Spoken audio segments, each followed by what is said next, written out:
afternoon everybody. Today we are going to solve the English workshop and chit chat section of the poem Hope is the Thing with the Feathers. In the yesterday's lecture we learnt about the poem Hope is the Thing with the Feathers, and now we are going to solve the workshop. Okay, now open your textbook.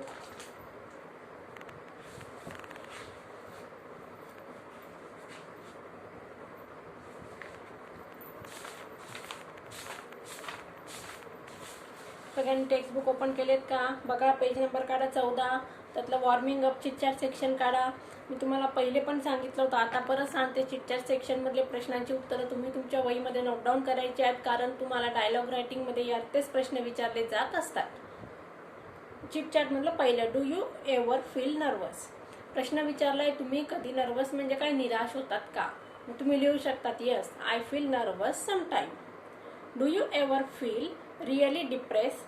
तुम्ही आत्तापर्यंत depress म्हणजे काय, निराशा गेलेले आहात का किंवा निराशवादी झालेले आहात का? तुम्ही याचं उत्तर यस किंवा नो असं दोघे याच्यामध्ये देऊ शकतात. या ठिकाणी तुम्ही देऊ शकतात no, I never feel really depress. What makes you nervous or depress? आता तुम्ही नर्वस, उदास कशामुळे झालेला आहात? मग या ठिकाणी तुम्ही वेगवेगळे रिझन्स लिहू शकतात की I did not get first rank in my exam so I feel nervous, किंवा my parents did not give me cricket kit so I feel nervous, etcetera etcetera. प्रत्येकजण आपल्या मनाने याचं उत्तर वेगवेगळं लिहू शकतो. चौथा प्रश्न आहे बघा, what do you hope for on this occasion? मग तुम्हाला काय वाटतं त्या ठिकाणी? व्हॉट डू यू होप, मग तुम्ही त्या ठिकाणी काय विचार करता, कुठल्या बाबतीत आशावादी आहात?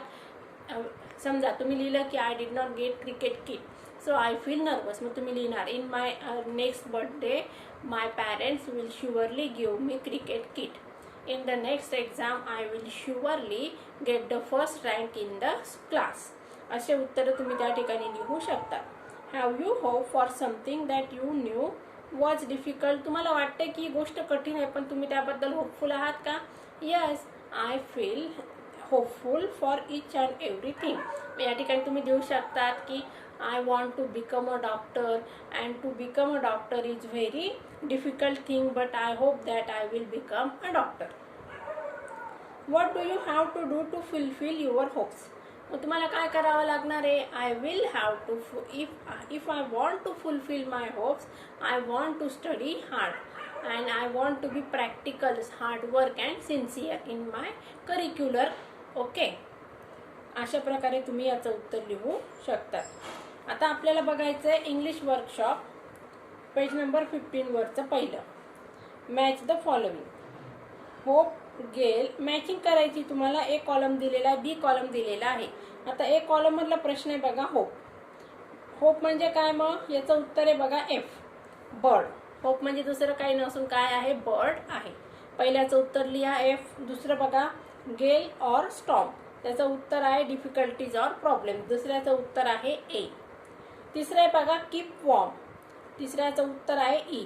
त्याचे अर्थ काय? त्याचं उत्तर आहे प्रोव्हाइड कम्फर्ट, त्याचं उत्तर आहे ई. कीप वॉर्म म्हणजे काय, प्रोव्हाइड कम्फर्ट. चौथं आहे बघा, चिलेस्ट लँड, त्याचं उत्तर आहे B. Toughest times in my life, चौथ्याचं उत्तर आहे बी. पाचवं, अ क्रम, त्याचं उत्तर आहे C. A very small bit म्हणजे अतिशय छोटासा तुकडा. आलं लक्षात? मग आता दुसरा प्रश्न आहे बघा, use the proper form of the verbs in each line. आता या ठिकाणी आपल्याला वर्बचा योग्य फॉर्म वापरायचा आहे. एक पहिलं वाक्य आहे बघा, hope is the thing with the feathers that perches. त्या ठिकाणी काय लिहायचंय, प्रिचेस इन माय सोल.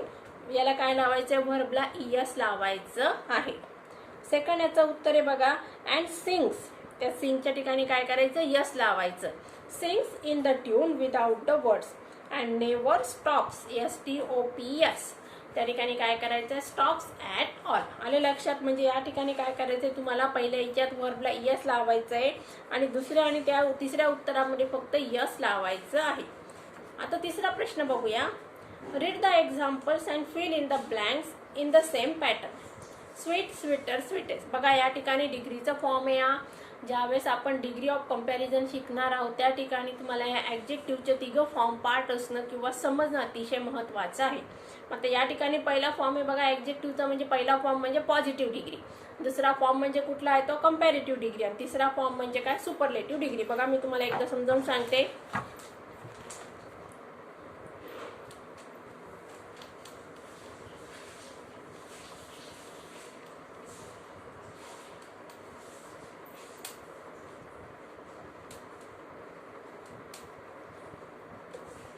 तिसरा फॉर्म आहे सुपरलेटिव्ह डिग्री.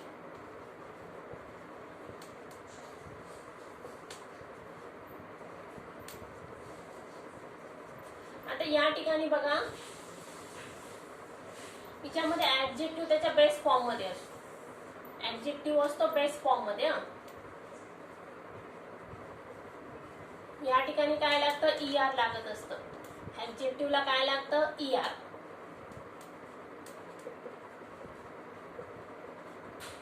इथं काय लागतं, ऍडजेक्टिव्ह प्लस EST.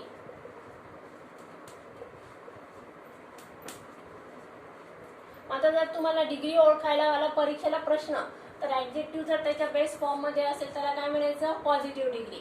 ऍडजेक्टिव्हला जर ER लागलेलं असेल त्याला काय म्हणायचं, कंपॅरेटिव्ह डिग्री. ऍडजेक्टिव्हला जर EST लागलेलं असेल त्याला काय म्हणायचं, सुपरलेटिव्ह डिग्री. आलं लक्षात. तुम्हाला डिग्री ऑफ कंपॅरिझनचा प्रश्न परीक्षेला विचारला जाणार आहे. त्या ठिकाणी तुम्हाला ऍडजेक्टिव्ह जर त्याच्या बेस फॉर्म मध्ये असेल त्याला काय म्हणायचं, पॉझिटिव्ह डिग्री. ऍडजेक्टिव्हला ER लागलेलं असेल त्याला काय म्हणायचं, कंपॅरेटिव्ह डिग्री. आणि ऍडजेक्टिव्ह प्लस EST असेल त्याला म्हणायचं सुपरलेटिव्ह डिग्री. आलं लक्षात. चला आता आपण हा प्रश्न सॉल्व्ह करूया. Fast, faster, fastest. High, higher, highest. Great, greater, greatest. Warm, warmer, warmest. पुढे slow, slower, slowest. Low, lower, lowest. Bright, brighter, brightest. Cold, colder, coldest. Strong, stronger, strongest. Strange, stranger, strangest. Brave, braver, bravest. Simple, simpler, simplest. Close, closer, closest. Fine, finer, finest. Large, larger, largest. Wise, wiser, wisest. पुढचं आहे बघा pretty, प्रेटियर, प्रेटिएस्ट. वायचा काय होतो, I होत असतो. काही adjective form करत असताना ऍडजेक्टिव्हच्या शेवटी जर वाय असेल त्याचा काय होतो, IER होत असतो.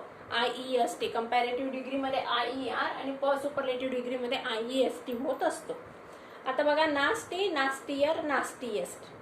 Angry, angrier, angriest. Hungry, hungrier, hungriest. Naughty, naughtier, naughtiest. आलं इथपर्यंत लक्षात. तिसरा प्रश्न सगळ्यांना समजलाच असेल. आता चौथा प्रश्न बघूया. Find the phrases and lines in the poem that mean the following. म्हणजे आपल्याला मिनिंग दिलेला आहे आणि त्याच्याशी रिलेटेड पोएम्स मधल्या लाईन्स तुम्हाला या ठिकाणी लिहायच्या आहेत. पहिलं आहे बघा hope is a light delicate thing. पहिल्याचं उत्तर काय येणार आहे, hope is the thing with feathers. आलं लक्षात. पहिल्याचं उत्तर काय लिहायचं, पोएमची पहिली line hope is the thing with the feathers. दुसरं hope offers comfort to your soul that perches in the soul. त्याचं उत्तर काय आहे, that perches in the soul.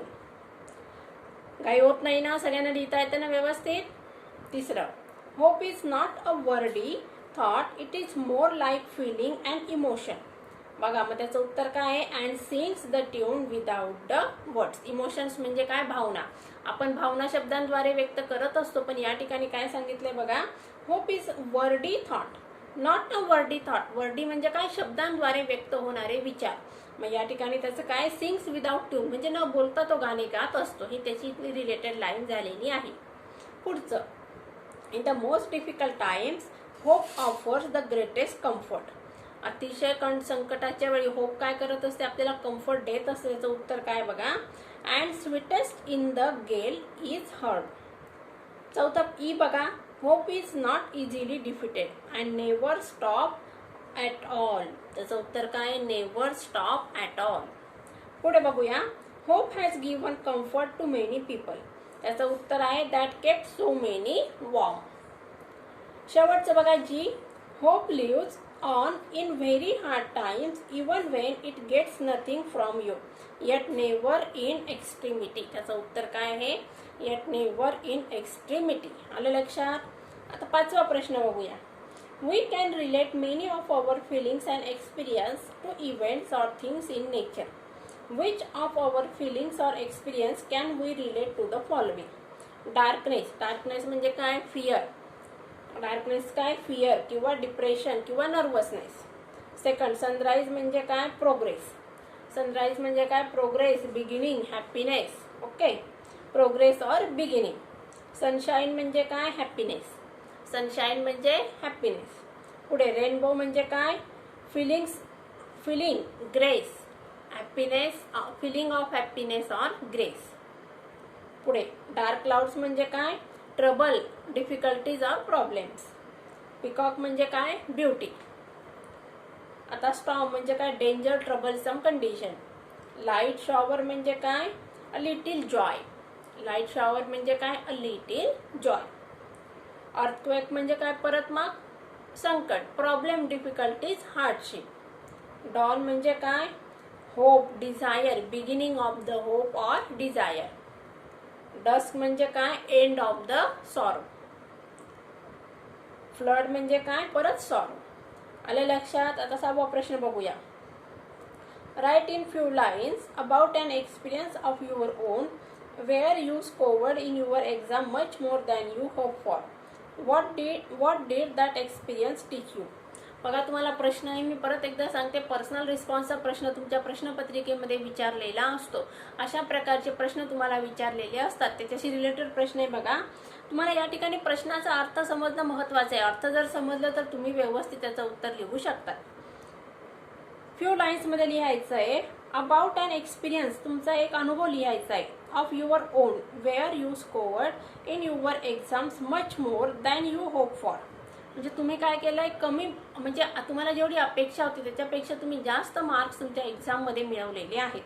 मग तुमचा एक्सपिरियन्स काय आहे हे या ठिकाणी लिहायचं आहे. मग या ठिकाणी लिहायचं, I am very happy, I work very hard, still I get much marks, but I am very happy in my life. आता 7वा प्रश्न आहे बघा. This poem is an example of the personification. When we refer to inanimate objects, ideas, emotions as living things, it is an example of the personification. Here, hope is portrayed as a little bird. Describe it in your own words. आता बघा, या ठिकाणी पर्सॉनिफिकेशन म्हणजे असा figure of speech की ज्या ठिकाणी इनॲनिमेट object काय करत आहे? लिव्हिंग थिंग किंवा माणसासारखे बोलत आहे, त्या फिगर ऑफ स्पीचला काय म्हणायचं? पर्सॉनिफिकेशन. मग आता या ठिकाणी पर्सॉनिफिकेशनचे एक्झाम्पल सांगते बघा मी तुम्हाला. Hope is the thing with the feathers, हे पहिलं आहे. दुसरं, that perches in the soul, sings the tune without the words. Hope कधी गाणे गाते का? नाही. आणि बघूया, that kept so many warm. बघा, आणि yet never in extremity it ask a crumb of me. हे काय झाले? पर्सॉनिफिकेशनचे एक्झाम्पल्स झालेले आहे. विद्यार्थ्यांनो, अशा प्रकारे आज आपण जी आपली तिसरी पोयम आहे, hope is the thing with the feather, मागच्या लेक्चरमध्ये मी तुम्हाला त्याची समरी सगळं समजावून सांगितलेलं आहे. मला असं वाटतं तुम्हाला ती पोयम समजली असेल. आजच्या लेक्चरमध्ये आपण इंग्लिश वर्कशॉप आणि चिटचॅट सेक्शन कव्हर केलेलं आहे. आता तुम्ही याच्याशी रिलेटेड मी जे तुम्हाला समजावून सांगितलेले प्रश्न आहेत ते सगळं तुम्ही तुमच्या वहीमध्ये नोट डाऊन करायचं आहे. आपण थोड्याच वेळात मग आपल्याला काय करायचं? पुढचा लेसन सुरू करायचा आहे. त्यापूर्वी तुम्ही पुढचा लेसन वाचून ठेवावा. So take care and good bye.